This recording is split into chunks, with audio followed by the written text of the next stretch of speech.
Okay, so have you heard about this? Scientists are actually talking about bringing extinct animals back to life. Yeah. It's pretty wild. Not even just talking about it, they're saying they're gonna do it. Right. It's called De-Extinction, and I read this whole article on LiveScience about it. Oh, cool. I had to get you in here to talk about it because it's mind-blowing. We're talking like woolly mammoths, Whoa. dodos, Tasmanian tigers, like extinct animals. Crazy. I mean, who hasn't thought about what it would be like to see a mammoth walking around? Right. It really makes you think, like, what if? Yeah, but that kind of brings up a bigger question. Yeah. Is it something we should even be doing? Right. And it's not just like a thought experiment anymore. I mean, there are companies like Colossal Biosciences. Oh, yeah. I read about them. They're really trying to make this happen. They're using gene editing and all this stuff. You're saying it's for conservation to, like, boost biodiversity. Right. But,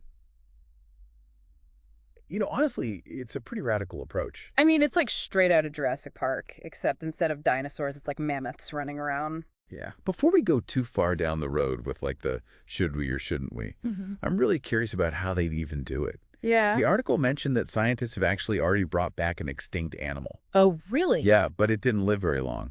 Oh. I was curious if you knew about that. So you're talking about the Pyrenean ibex. Yes. Yeah, ibex. It was a wild goat. Right. So this was back in 2003. They cloned one.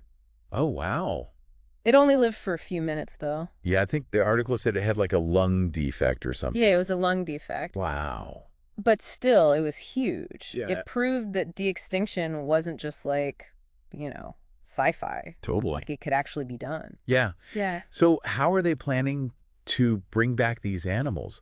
Mammoths, dodos, Tasmanian tigers. The article gets into the specifics. It's really interesting. Yeah. Well, each project has its own, challenges and complexities.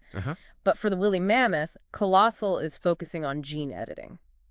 Okay. So they're basically trying to modify the DNA of Asian elephants. To add in mammoth traits, the shaggy hair, the thick fat deposits, Right. the big curved tusks. Yeah. It's like they're using the elephant as a base and then adding the mammoth features. So it's not an exact replica. It's more like a hybrid mammoth. Yeah, exactly. We Right. don't have a complete, perfectly preserved mammoth genome. Okay. So it's like trying to assemble a puzzle, but some pieces are missing. Yeah. You can kind of get the picture, but it won't be perfect. Right. That makes sense. What about the dodo and the Tasmanian tiger? What are they using as the starting point for those? So for the dodo, they're using chickens as the base. Chickens? Chickens. And for the Tasmanian tiger, it's fat-tailed Dunarts. I've never even heard of that. What is that? They're like these small mouse-like marsupials. Okay. It really just comes down to what DNA is available and how closely related the species are evolutionarily. Oh, that makes sense. The closer the relative and the better the DNA quality, the better the chances of success. So it's like piecing together an evolutionary puzzle. Yeah. Okay, well, let's talk about why. Why go through all this effort to bring back animals that have been extinct for so long? Well, the main argument is for ecological restoration. Okay. The idea is that these extinct animals, they played important roles in their ecosystems Right. and they disappeared, which left a void. And bringing them back could restore some of that balance, maybe even help with some environmental problems we're facing today. Right. The article had some examples of how these revived animals could actually benefit their ecosystems. Can you talk about those? Yeah. So there's the aurochs. These are like wild cattle that were all over Europe for centuries. Okay. And they were super important for biodiversity, keeping things in balance with their grazing habits. Right.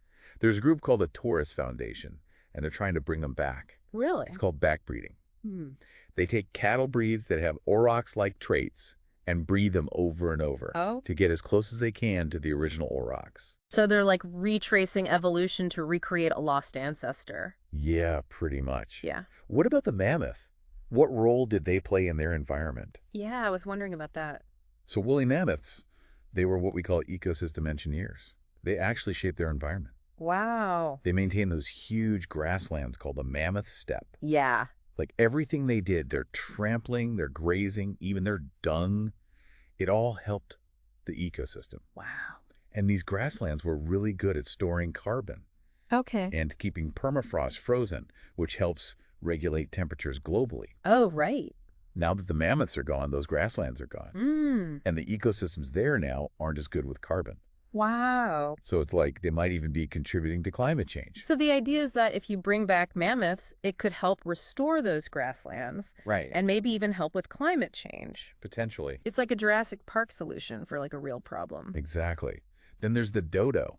Everyone thinks of them as like the symbol of extinction. But they probably played a big role in seed dispersal in Yeah, Mauritius. seed dispersal. Yeah, so they help plants to spread and grow. Oh. Colossal thinks that bringing dodos back to the island and restoring their habitat could really benefit the whole ecosystem. Wow. And what about the Tasmanian tiger? Oh, yeah. The Tasmanian tiger was the top predator in Tasmania. Okay. It kept other animal populations in check, Yeah. and when it disappeared, it messed up the balance. Right. Bringing it back could potentially restore that. But like with all this stuff, there are a lot of unknowns. Oh, for sure. So we've talked about the how and the why of de-extinction, but now the big question, should we? The article talks about a lot of concerns with this, and I really want to get into those. What are some of the potential downsides? That's the big question, isn't it? And it's complicated. There are practical challenges, ethical stuff, and just the possibility that we could mess things up even worse. Yeah. It's not a simple answer. Right. And one thing that stood out to me in the article was the scale of these projects. To make a real ecological difference, we're not talking about just a couple mammoths in a zoo, right? It would have to be massive. Yeah, you got to think about the mammoth. To actually make a difference, we would need hundreds of thousands, maybe even millions, Wow. across the whole Arctic. Yeah. That's a crazy amount of mammoths. Right. So where would all these mammoths come from? And I mean, wouldn't using Asian elephants as surrogates put a strain on their populations? Yeah, that's a good point. Especially since they're already endangered. Right. Well, that's where it gets a little sci-fi. Okay. The article talked about artificial wombs as a solution. Like, imagine rows and rows of these high-tech pods, each one growing a baby mammoth. It's giving me chills just thinking about it. I know, it's like straight out of a movie, but they're actually considering it. That's kind of freaky. What about the health of these animals? If you're working with limited genetic diversity, wouldn't they be more vulnerable to diseases? Oh, totally. When you're working with a small population, you risk a genetic bottleneck. It's like, imagine a narrow hallway that only a few individuals can fit through. Okay.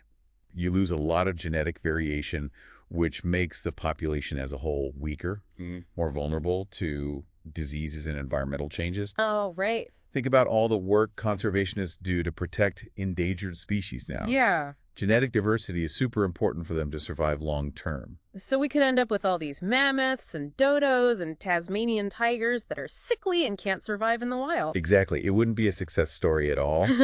And then there's the question of what happens if these reintroduced animals mess up the existing ecosystems in ways we didn't expect. Oh, yeah, that's a good point. It's like unintended consequences. Yeah, ecosystems are super complex. Right. You can't perfectly predict how a new species will impact the whole web of life. It's like you throw a stone into a pond and the ripples go everywhere. I like that analogy. You can't know for sure where they'll end up. Okay, and what about the impact on humans? Oh, yeah. We already have a lot of issues with wildlife. Bears, wolves, elephants. You know what I mean? Adding mammoths into that mix seems like asking for trouble. That's true. Imagine having to live alongside herds of mammoths. We'd have to change our infrastructure, our agriculture, our whole way of life. It wouldn't be easy. I'm already picturing the headlines, mammoth on the loose, traffic jam on the interstate. Right. It's funny to think about, but kind of scary, too. And what's stopping them from just wandering off to places where they're not wanted? Or where they could cause harm? We can't assume they'll just stay where we put them. Yeah. Think about the gray wolves that were reintroduced to Yellowstone. Yeah. They've been good for the ecosystem, but they've also gone outside the park and it's caused conflicts with ranchers and stuff. Right, so even with good intentions, things could go wrong. Speaking of unintended consequences, the article had something I didn't even consider: the impact on climate change. Isn't the whole idea behind mammoths to help fight global warming?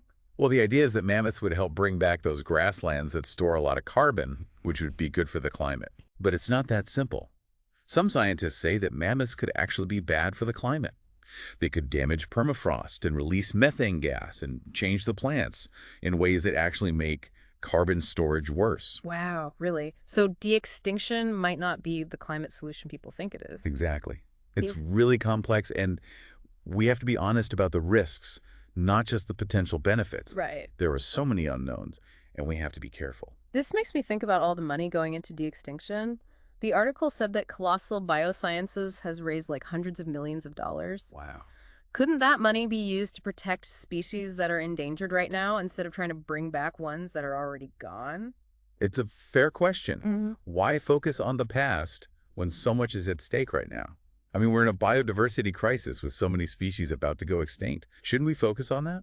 Right. It makes you think about our relationship with nature, you know? Definitely. Are we supposed to be caretakers, creators, or something else entirely? De-extinction really makes us confront these questions in a whole new way. It does. Some people say that de-extinction is a way to make up for our past mistakes, you know? Like, we caused these extinctions, so we have to bring them back. Right. But is it really that simple? I don't think so. It's easy to think that we can just fix everything, Yeah. but that kind of thinking is dangerous. Mm. It makes us think we have total control over nature. Yeah. Like we can just manipulate it to get what we want. Right. And that's not really true. Not at all. And the article mentioned that some people think de-extinction is more about human ambition than actually helping the environment. Yeah. It's like we just want to prove that we can do it, Right. even if it might not be the best thing for the planet. It could be a distraction too, right? Exactly. Mm-hmm. If we spend all our resources bringing back mammoths, Mm-hmm. are we going to ignore all the species that are struggling to survive right now? Right. It's like we're so focused on the past, on what we've lost, Yeah, that we're not paying attention to the crisis that's happening right now. exactly. But the article also said that some of the technology they're developing for de-extinction could be used to help endangered species. Oh, really? Yeah, like the gene editing and reproductive techniques they're using could have other applications for conservation. Imagine being able to bring back genetic diversity in a species that's about to go extinct, Oh, wow. or make them resistant to diseases. That would be huge. So maybe de-extinction is kind of a double-edged sword? Yeah. It could be good or bad, Right. and it's up to us to figure out how to use it responsibly. Exactly. And that's where you, the listener, come in. This isn't just a debate for scientists and politicians. This affects all of us. Right. If de-extinction becomes real, it's going to change the world. It really is like a sci-fi movie happening in real life. And it's exciting and a little scary. For sure. So let's wrap up this deep dive with a question for everyone listening. If you could bring back just one extinct species, which one would it be and why? Think about it. What are the consequences for the environment? Are there ethical issues? How would it affect people and the natural world? It's a big decision. Yeah, it's not just about bringing back the past. It's about shaping the future. And that's a responsibility we all share. I agree. Thanks for joining us on this deep dive. We'll see you next time. See ya. Yeah, it is a big question. A lot of layers to think about. Like you said, practical challenges, ethical stuff. Yeah. And like, what if we screw things up even worse? You know? Totally. And one thing that kind of jumped out at me in this article was the scale of it all. Oh, yeah. Like, to make a real difference, we're not talking about a couple of mammoths in a zoo. No. This would have to be huge, right? You got it. With mammoths, for example, to really have an impact, we'd need hundreds of thousands, maybe even millions of them, Millions. spread out across the Arctic. It's mind-boggling. Okay, so then where are all these mammoths going to come from? And what about using Asian elephants as surrogates? Wouldn't that be a problem for them since they're already endangered? It's a valid concern. And that's where things get a little, well, a little out there. Okay. The article talks about artificial wombs. What? Like in the Matrix? Yeah, kind of. Like rows of these high-tech pods, each one with a baby mammoth growing in it. Okay. I gotta admit, that's a little creepy. Yeah, kind of freaky. Right. But they're actually considering it. It's like we're getting too good at controlling nature, you know? And what about the health of these animals? Wouldn't they be super vulnerable to diseases if we're only working with a limited gene pool? Absolutely. When you're dealing with a small population, you run the risk of what's called a genetic bottleneck. A genetic bottleneck. Yeah, imagine like a narrow hallway that only lets a few people through. Okay. You're losing a lot of the variation. So the ones that make it through are weaker and more susceptible to disease and environmental changes. Oh, that makes sense. So it's like all the work that conservationists do now to make sure endangered species have enough genetic diversity to survive. Exactly. The same principles apply here. So we could end up with all these mammoths and dodos and Tasmanian tigers that are just sick and can't really make it in the wild. Yeah, exactly. That's the risk. Not exactly the triumphant return we'd be hoping for. And then there's the question of what happens if they mess up the ecosystems that are already there. Oh, yeah, like messing things up even more than we already have. Exactly. It's a Yes. big concern. Ecosystems are incredibly complex. We can't fully predict how a reintroduced species is going to impact everything else. Yeah. It's like throwing a stone into a pond. Okay. The ripples spread out everywhere, but you can't really tell where they're all going to end up. Yeah, that's a good analogy. And what about the impact on us? I mean, we already have problems with bears and wolves and elephants. Right. What happens when there are mammoths roaming around? It's something to consider for sure. Hmm. Could you imagine trying to live alongside herds of mammoths? We'd have to rethink our infrastructure, agriculture, our whole way of life, really. I can already picture the headlines, mammoth on the loose, traffic jam on I-95. It's kind of funny, but also a Yeah. little terrifying. Yeah, a little bit of both. And who's to say they'd even stay where we put them? Remember those gray wolves they reintroduced to Yellowstone? Yeah. They've had a positive impact on the ecosystem there. But they've also spread beyond the park, and that's caused conflict with ranchers and other people who use the land. So even with the best intentions, things could go sideways. And speaking of unintended consequences, their article mentioned something I hadn't even thought about, the impact on climate change. Isn't that one of the main reasons for bringing back mammoths in the first place? Well, the thinking is that mammoths could help bring back those carbon-rich grasslands, which would be a good thing for the climate. Right. But some scientists are saying it might not be that simple. Really? Yeah, they're saying reintroduced mammoths could actually be bad for the climate, like damaging permafrost, releasing methane gas, and even changing the vegetation in a way that makes carbon storage worse. Wow, that's a twist. So it might not be the magic climate solution it's made out to be. Nope, it's not that straightforward. It's complicated. We have to be upfront about the potential downsides, not just focus on what we hope will happen. For sure. There are a lot of unknowns, and we gotta be careful. This also makes me think about the money being thrown at this. The article said Colossal Biosciences has raised something like hundreds of millions of dollars. Wow, that's a lot of money. Couldn't that be better spent protecting the species we have now that are in danger, instead of trying to bring back the ones we've already lost? It's a legitimate question. Why focus on the past when there's so much at stake right now? We're in a biodiversity crisis with so many species on the verge of disappearing. Shouldn't that be our priority? It makes you think, doesn't it? Like, here we are talking about bringing back extinct animals, stuff that hasn't been around for who knows how long. It's pretty amazing. Okay. But is it the right thing to do? Is it even really about conservation? It really gets at how we see ourselves in relation to nature. You know, are we caretakers? Are we creators? What are we doing here? Right. De-extinction kind of forces us to think about that in a new way. Yeah, I think so. I've heard some people say that de-extinction is our way of trying to fix things. Like, we messed up and caused these extinctions, so now we have to bring them back. Hmm. But I don't know. Is it really that simple? It's tempting to think we can just, fix the damage we've done. But that can be a dangerous way to think. Oh, yeah? How so? Well, it makes us think we have this total control over nature, Yeah. that we can just manipulate it to get what we want. Right. And that's kind of scary if you think about it. Yeah, totally. Yeah.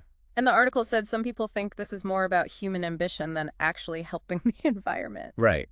Like we just want to prove we can do it, Yeah. even if it's not the best thing in the long run. It could be a distraction too, right? Like, what if we spend all our time and energy trying to bring back mammoths and we forget about the animals that are struggling right now? Exactly. We got to keep the bigger picture in mind. Right. It's like we're so stuck on the past, on what we've lost, Yeah. that we don't see what's happening in front of us. Yeah. But, the article did say that this technology they're developing for de-extinction, it could also help endangered species. Oh, really? How so? Well, all the gene editing and reproductive stuff they're figuring out for de-extinction, it could be used for conservation, too. Okay. Like, imagine being able to make a species resistant to diseases or increase their genetic diversity. That would be amazing. So maybe de-extinction is a tool that can be used for good or bad. Right. It's like a double-edged sword. And it's up to us to use it wisely. Exactly. And that's where you come in, listener. This isn't just for the scientists to decide. This affects all of us. For sure. If this actually happens, it's going to change everything. Yep, the world as we know it. It's kind of like something out of a movie, except it's real. It's exciting and a little scary all at the same time. Well said. So let's finish this deep dive with a question for everyone listening. If you could bring back one extinct species, which one would you pick and why? Think about it. What would it do to the environment? Are there ethical things to consider? How would it affect humans and all the other animals? It's not a simple decision. Definitely not. It's not just about bringing back the past. It's about what kind of future we're going to create. And that's on all of us. Thanks for joining us for this deep dive. Until next time.